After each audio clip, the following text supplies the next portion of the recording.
Hello! Bon matin tout le monde, j'espère que vous allez bien. On est déjà rendu à la 21e journée, donc déjà le 2/3 de fête. Alors, premier mot, shout-out à tout le monde qui ont été présents à chacune des journées et qui se sont réellement commis, mouillés dans le processus. Donc, je veux vraiment prendre un moment pour vous voir, vous acknowledge, vous féliciter sérieusement. C'est intense, c'est un grand processus, puis de se commettre de même à tous les jours, c'est quelque chose de gros. Donc, je voulais vraiment prendre un temps pour ça en premier. Et je veux tout de suite jumper dans la leçon d'aujourd'hui, ok? Je veux vraiment retourner au niveau des relations. Et c'est quelque chose qu'on a abordé en superficiel la dernière fois, et je veux vraiment venir vous répéter à quel point que pour avoir une relation qui est forte, qui est solide et qui est puissante, on doit d'abord apprendre comment être fort et solide pour soi-même en premier. OK, il n'y a pas de bypass, puis il n'y a pas de « je suis rendu plus loin, je ne peux pas retourner en arrière ». Et c'est vraiment ça que les dernières semaines m'ont réellement mis en lumière, OK? Il y a vraiment eu des nouveaux défis, une complexité émotionnelle à un autre niveau. Et c'est pas parce qu'on est rendu à un niveau que ça veut dire que, oh mon Dieu, je suis rendu plus loin que les autres ou ci ou ça, parce que dans les faits, lorsqu'on parle de leadership et de solidité, ce qui fait en sorte qu'on est réellement solide, c'est qu'on est confortable, on est à l'aise de toujours retourner à la base. Et notre relation avec ça, il n'y a pas de hiérarchie. Il n'y a pas quelqu'un qui est plus avancé que nous à une place ou à une autre. Et c'est vraiment ça que je veux prendre le temps d'aborder avec vous aujourd'hui, OK? Dans le sens que si on pense qu'une hiérarchie, exemple que moi je suis rendu intermédiaire ou moi je suis rendu avancé à ce niveau-là, ça fait en sorte que je vais me limiter. Je vais me limiter aux opportunités d'apprentissage qui sont peut-être pas assez avancées pour moi, alors que dans les faits, même si ça fait 50 fois que je réécoute la même chose, je ne vais jamais le comprendre au même niveau si moi je grandis constamment. Donc, même si je suis en contact avec quelqu'un qui, exemple, a peut-être pas nécessairement la même grâce dans sa gestion émotionnelle que moi, je vais quand même apprendre. Et je peux quand même grandir avec ça. Parce que quelqu'un qui a l'impression que, exemple, je suis rendu à tel niveau ou je veux pas recommencer à zéro ou dans cette énergie-là de, exemple, moi je suis rendu là, toi t'es rendu là, l'autre est rendu là, moi j'aspire à ça. Lorsqu'il y a vraiment cette espèce d'énergie, de hiérarchie-là, ça fait en sorte qu'on va se fermer. On va se fermer aux opportunités d'apprentissage qui sont pas assez bonnes pour soi. Alors que dans les faits, lorsqu'on parle de gestion émotionnelle, de régulation émotionnelle, de leadership féminin, de leadership émotionnel, ce qui arrive avec ça, c'est que chacune des rencontres qu'on va faire va agir à titre de miroir. Et ça veut dire, là, je vais parler en fait de contamination émotionnelle. Si, exemple, il y a quelqu'un qui a de la difficulté à se réguler, qui est hyper stressé facilement, si moi je le regarde de même en disant « Ah ouais, hein, toi t'es pas rendu loin, moi je suis pas mal plus avancé que toi », qu'est-ce qui arrive? Je descends. Donc, je suis fermée face à l'autre personne. Je me suis fermée parce que j'ai l'impression qu'elle n'a rien à m'apprendre ou que moi, je suis meilleure que lui. Alors que dans les faits, lorsqu'il y a quelqu'un qui est dérégulé, je peux soit me déréguler avec lui-même, contamination émotionnelle, je peux soit me fermer pour me protéger, ou bien je peux level up et rise dans mon énergie pour être capable de tenir l'espace pour l'autre personne. Et ça, pour moi, c'est ça l'intelligence émotionnelle, c'est ça le leadership féminin, c'est la capacité à comprendre et à naviguer au niveau énergétique, au niveau émotionnel avec grâce. C'est utiliser toutes les opportunités qu'on a pour s'élever. C'est pas une histoire de hiérarchie, je suis rendu là, je suis rendu là. Parce que si je me ferme, qu'est-ce qui arrive? Of course, je ne subirai pas la contamination émotionnelle, mais je vais rester à la même place. Je ne vais pas grandir.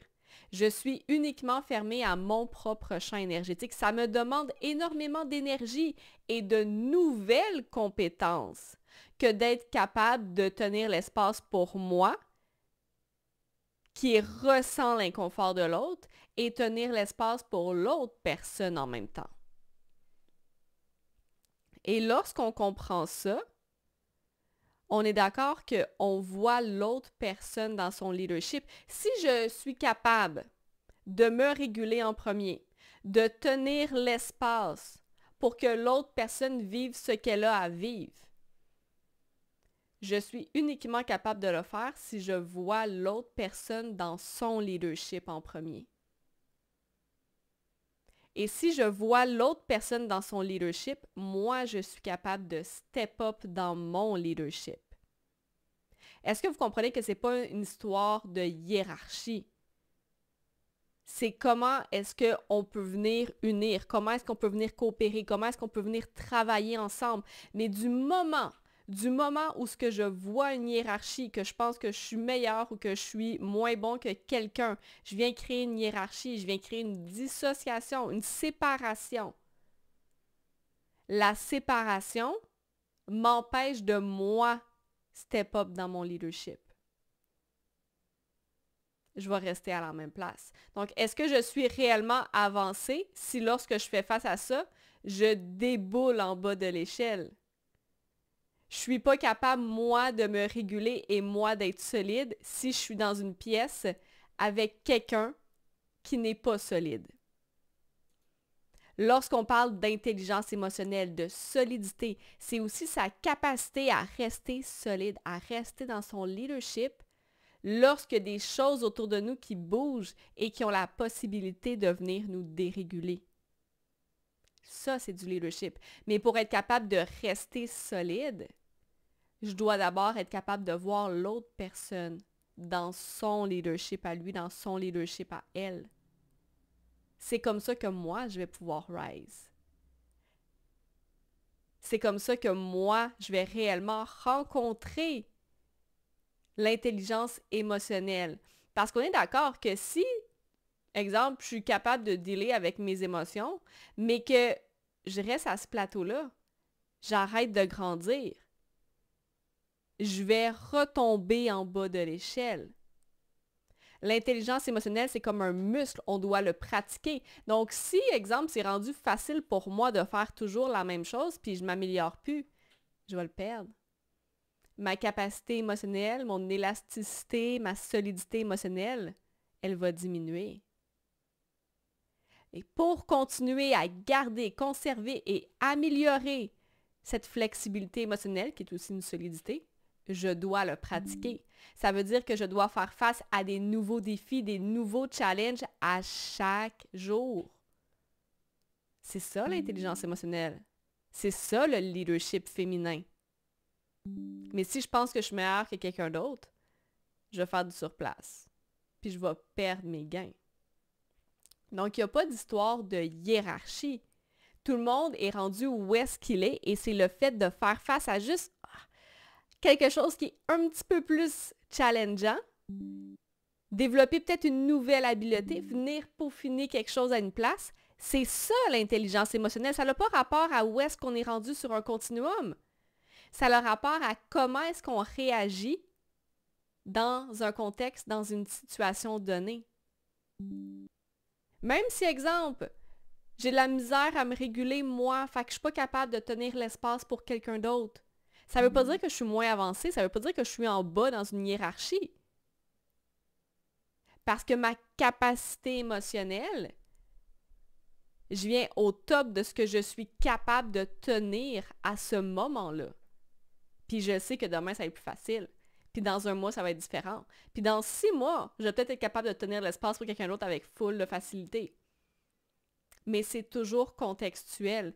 Et pour ça, on a besoin d'apprentissage, de support contextuel aussi. Puis c'est pour ça que dans justement mes cohortes, on se voit au moins une fois par semaine en coaching hebdo pour justement aller travailler ce qui est contextuel. Parce qu'on ne peut pas travailler de l'intelligence émotionnelle, leadership féminin en lisant juste des livres ou en lisant des choses. right? C'est de l'énergie en mouvement. On doit avoir des contextes pour devenir meilleur dans ces contextes-là, puis apprendre à naviguer parce que une fois, si on passe au travers une fois, la fois d'après, le contexte va être différent. Ça ne sera jamais exactement la même chose. Donc, le focus et ce qu'on va devoir développer va être différent. Donc, j'ai hâte d'avoir votre feedback à ce propos-là par rapport à votre vision de lorsqu'on parle de leadership féminin, d'intelligence émotionnelle. Votre feedback, votre vision par rapport à justement, y a-t-il une hiérarchie? Y a-t-il quelqu'un qui est plus avancé que moi? Oh mon Dieu, c'est challengeant de m'ouvrir parce que j'ai l'impression de ne pas être assez avancé. Ou, oh mon Dieu, moi je suis pas plus avancé que ça, fait que ça vaut pas la peine d'aller partager. Donc, je veux vraiment ouvrir la discussion face à votre confort de justement cette espèce de hiérarchie qui est présente ou pas.